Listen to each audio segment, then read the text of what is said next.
প্রিয় ক্লাস 9 অর্থাৎ নবম শ্রেণীর ছাত্রছাত্রীরা, আর হাতে গোনা মাত্র কয়েকটা দিন পরে তোমাদের দ্বিতীয় পর্যায়ক্রমিক মূল্যায়ন বা সেকেন্ড ইউনিট টেস্টের পরীক্ষা। আর আজকের এই ভিডিওটিতে আমি ক্লাস 9-এর সেকেন্ড ইউনিট টেস্ট পরীক্ষার জন্য বাংলা বিষয়ের একটি অত্যন্ত গুরুত্বপূর্ণ নমুনা প্রশ্নপত্র ও তার উত্তর নিয়ে হাজির হয়েছি। আজকের এই প্রশ্নপত্রটিতে তোমরা যে প্রশ্নগুলো দেখবে, প্রত্যেকটা প্রশ্ন যদি ভালোভাবে রেডি করতে পারো, তাহলে আমি গ্যারান্টি দিয়ে বলতে পারি সেকেন্ড ইউনিট টেস্টের বাংলা পরীক্ষায় তোমরা বেশিরভাগ প্রশ্ন আজকের এই প্রশ্নপত্রটি থেকেই কমন পেয়ে যাবে। তো কাজেই তোমরা যারা সেকেন্ড ইউনিট টেস্টের বাংলা পরীক্ষায় ভালো রেজাল্ট করতে চাও, তারা ভিডিওটি শেষ পর্যন্ত দেখতে থাকো। আর যদি চ্যানেলে নতুন হয়ে থাকো, তাহলে অবশ্যই চ্যানেলটি সাবস্ক্রাইব করে পাশে থাকা বেল আইকনটি প্রেস করে রাখো। আর তোমাদের বারবার বলে রাখছি, প্রশ্নপত্রে বলা প্রত্যেকটি প্রশ্ন কিন্তু তোমাদের জন্য চূড়ান্ত গুরুত্বপূর্ণ। তাই ভিডিওটি একদম কেটে কেটে দেখবে না, ভিডিওটি শেষ পর্যন্ত দেখার অনুরোধ রইল। তো চলো দেখে নেওয়া যাক প্রশ্নপত্রে কি বলা হয়েছে। দেখে নাও, সঠিক উত্তরটি নির্বাচন করো। অর্থাৎ তোমাদের বাংলা প্রশ্নপত্রে 1-এর দাগে 8টি এমসিকিউ প্রশ্ন দেওয়া থাকবে, প্রত্যেকটি প্রশ্নের মান 1 করে, টোটাল 8 নম্বর। তো দেখে নেব 1.1-এর দাগে সারাটা দিন আপন মনে ড্যাশ মাখে। তো এর উত্তর দেখে নাও হয়ে যাবে গয়ের দাগের অপশনটা, অর্থাৎ ঘাসের গন্ধ। তোমরা দেখতে পাচ্ছ মানে নীল কালারের লেখাতে আমি কিন্তু উত্তরটা করে দিয়েছি। এরপর 1.2 সন্ধ্যাকে কবি কিসের সঙ্গে তুলনা করেছেন? তো এর উত্তর হয়ে যাবে গয়ের দাগের অপশনটি, অর্থাৎ কেশবতী কন্যার সঙ্গে তুলনা করেছেন।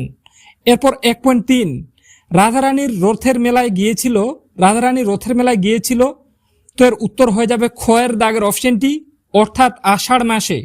এরপর দেখে নেব 1.4-এর দাগে কিন্তু চিঠিটা বড় শুষ্ক এবং প্রাণহীন, কার চিঠি?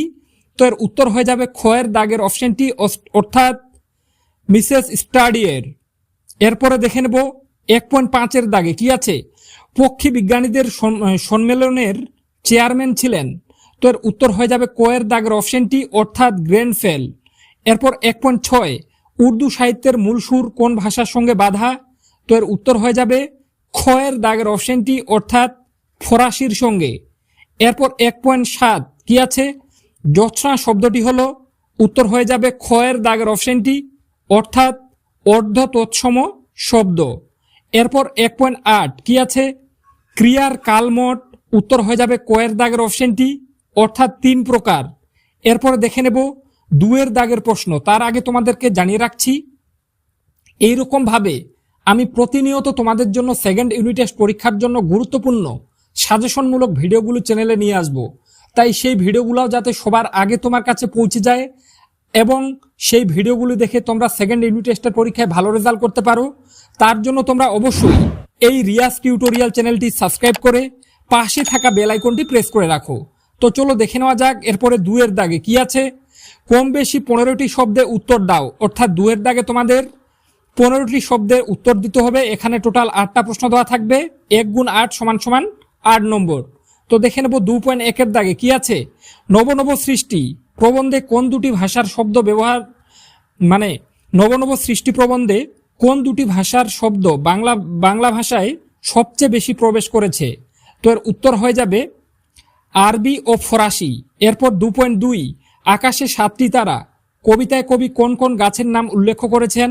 উত্তর হয়ে যাবে হিজল, কাঁঠাল, জাম ও বট গাছের নাম। এরপর দেখে নেব 2.3 প্রফেসর শঙ্কুর পোষা বিড়ালটির নাম কি? উত্তর নিউটন। এরপর 2.4 হিন্দি সাহিত্যের বঙ্কিমচন্দ্র কাকে বলা হয়? উত্তর মুন্সী প্রেমচাঁদকে। এরপরে দেখে নেব 2.5-এর দাগে কি আছে? স্বামী বিবেকানন্দ কাকে কত তারিখে চিঠি লিখেছিলেন? উত্তর মিস মার্গারেট এলিজাবেথ নোবেলকে 1897 খ্রিস্টাব্দের 29শে জুলাই। এরপর দেখে নেব 2.6 নিজের পরিচয় জিজ্ঞাসা করতে রাধারানী কি বলেছিল? উত্তর রাধারানী বলেছিল যে সে একজন অতি দুঃখী মানুষের মেয়ে এবং তার আর কেউ নেই, কেবল তার মা আছেন। এরপর দেখে নেব 2.7 উপসর্গ ও অনুসর্গের একটি পার্থক্য লেখো। উত্তর উপসর্গ শব্দ বা ধাতুর আগে বসে, কিন্তু অনুসর্গ বিশেষ্য বা সর্বনাম পদের পরে বসে। এরপর 2.8 খণ্ডিত শব্দ কাকে বলে? তো এর উত্তর হয়ে যাবে কোনো দীর্ঘ বা পূর্ণাঙ্গ শব্দের অংশবিশেষ বাদ দিয়ে সংক্ষেপ করে গঠিত নতুন শব্দকে খণ্ডিত শব্দ বলে। এরপরে দেখে নেব 3 দাগের প্রশ্নগুলি। তার আগে বলে রাখছি, আমি প্রতিনিয়ত তোমাদের জন্য আরও অন্যান্য সাবজেক্টেরও সাজেশনমূলক ভিডিওগুলো নিয়ে আসব। সেই ভিডিওগুলো যাতে সবার আগে তোমার কাছে পৌঁছে যায় এবং সেগুলি ফলো করে তুমি সেকেন্ড ইউনিট টেস্টের পরীক্ষায় ভালো রেজাল্ট করতে পারো, তার জন্য তোমরা অবশ্যই এই রিয়াজ টিউটোরিয়াল চ্যানেলটি সাবস্ক্রাইব করে পাশে থাকা বেল আইকনটি কিন্তু প্রেস করে রাখো, বারবার বলছি। এরপরে দেখে নেব 3 দাগে কি আছে দেখে নাও। কম বেশি 60টি শব্দে যে কোনো একটি প্রশ্নের উত্তর দাও। 3 দাগে তোমাদের যে কোনো একটি প্রশ্নের উত্তর করতে হবে। প্রশ্নমান 3 × 1 = 3, দুটো দেওয়া আছে, একটার উত্তর করতে হবে। তো দেখে নাও 3.1 দাগে, নোটে গাছটা বুড়িয়ে ওঠে কিন্তু মুড়োয় না। নোটে গাছ কিসের প্রতীক? সে বুড়িয়ে গেল, মুড়োয় না কেন? এরপর 3.2 দাগে, কেশবতী কন্যা যেন এসেছে আকাশে। কেশবতী কন্যা কাকে বলা হয়েছে? তাকে কেশবতী কন্যা বলার কারণ কি? তো এই দুটো প্রশ্ন ভালোভাবে রেডি করে রাখো। আমি আশা রাখছি দুটার মধ্যে একটা তোমরা কমন পেয়ে যেতে পারো। এরপর 4 দাগে কি আছে? কম বেশি 60 শব্দে যে কোনো একটি প্রশ্নের উত্তর দাও। তো এখানেও দুটো প্রশ্ন দেওয়া থাকবে, একটি প্রশ্নের উত্তর করতে হবে। প্রশ্নমান 3। তো দেখে নেব 4.1 দাগে কি আছে? তাহারা দরিদ্র কিন্তু লোভী নহে। তাহারা কারা? কোন প্রসঙ্গে এই উক্তি করা হয়েছে? এরপর 4.2, কিন্তু বিঘ্ন আছে বহু। বিঘ্নগুলি কি কি? এই দুটো প্রশ্ন রেডি করবে। আশা রাখছি দুটোর মধ্যে একটা কিন্তু কমন পেয়ে যেতে পারো। এরপরে দেখে নেব 5 দাগে, কম বেশি 150 শব্দে যে কোনো 2টি প্রশ্নের উত্তর দাও। 5 দাগে তোমাদের যে কোনো 2টো প্রশ্নের উত্তর করতে হবে। প্রশ্ন মানে এখানে কিন্তু 5 × 2 = 10 নম্বর, অর্থাৎ 5 নম্বরের প্রশ্ন এগুলা। তো দেখে নাও 5.1 দাগে কি আছে? রাধারানী পাঠ্যাংশ অবলম্বনে রাধারানীর চরিত্রটি ব্যাখ্যা করো। খুবই গুরুত্বপূর্ণ প্রশ্ন, পরীক্ষায় আসার মতো, তাই কোনোভাবে বাদ দেবে না। এরপর 5.2, আবহমান কবিতাটির মধ্যে কবি চিরকালীন জীবন স্রোতের যে চিত্র অঙ্কন করেছেন তার পরিচয় দাও। এই প্রশ্নটাও কিন্তু খুবই গুরুত্বপূর্ণ, তোমাদের আবহমান কবিতা থেকে ভালোভাবে রেডি করবে। এরপর 5.3, ধর্ম বদলালেই জাতির চরিত্র বদলায় না, প্রসঙ্গ উল্লেখ করে তাৎপর্য বিশ্লেষণ করো। এই প্রশ্নটাও গুরুত্বপূর্ণ, ভালোভাবে রেডি রাখবে। আশা রাখছি 5 দাগে যে 3টা প্রশ্ন বলা হচ্ছে 3টা যদি রেডি করতে পারো, দুটো কিন্তু কমন পেয়ে যেতে পারো। এরপরে দেখে নেব 6 দাগে, অর্থাৎ দেখে নাও কি আছে? কম বেশি 150 শব্দে যে কোনো একটি প্রশ্নের উত্তর দাও। তো 6 দাগে তোমাদের সহায়ক গ্রন্থ অর্থাৎ কোরভাস থেকে 2টো প্রশ্ন দেওয়া আছে, একটির উত্তর করতে হবে। তো দেখে নাও 6.1 দাগে কি আছে? মেলি ফাউল ও গ্রিপ পাখির বসবাস ও আত্মরক্ষার কলাকৌশল বর্ণনা করো।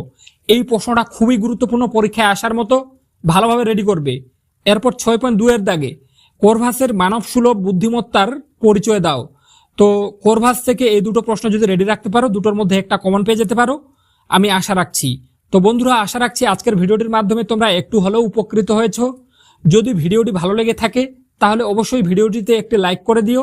আর যদি চাও এইরকম আরও অন্যান্য সাবজেক্টেরও গুরুত্বপূর্ণ ভিডিওগুলি সবার আগে তোমার কাছে পৌঁছে যাক আর সেগুলি ফলো করে তুমি সেকেন্ড ইউনিট টেস্টের পরীক্ষায় ভালো রেজাল্ট করতে পারো, তার জন্য তোমরা অবশ্যই চ্যানেলটি সাবস্ক্রাইব করে পাশে থাকা বেল আইকনটি প্রেস করে রাখো। তো আজকে এ পর্যন্তই, দেখা হবে নেক্সট কোনো ভিডিওতে।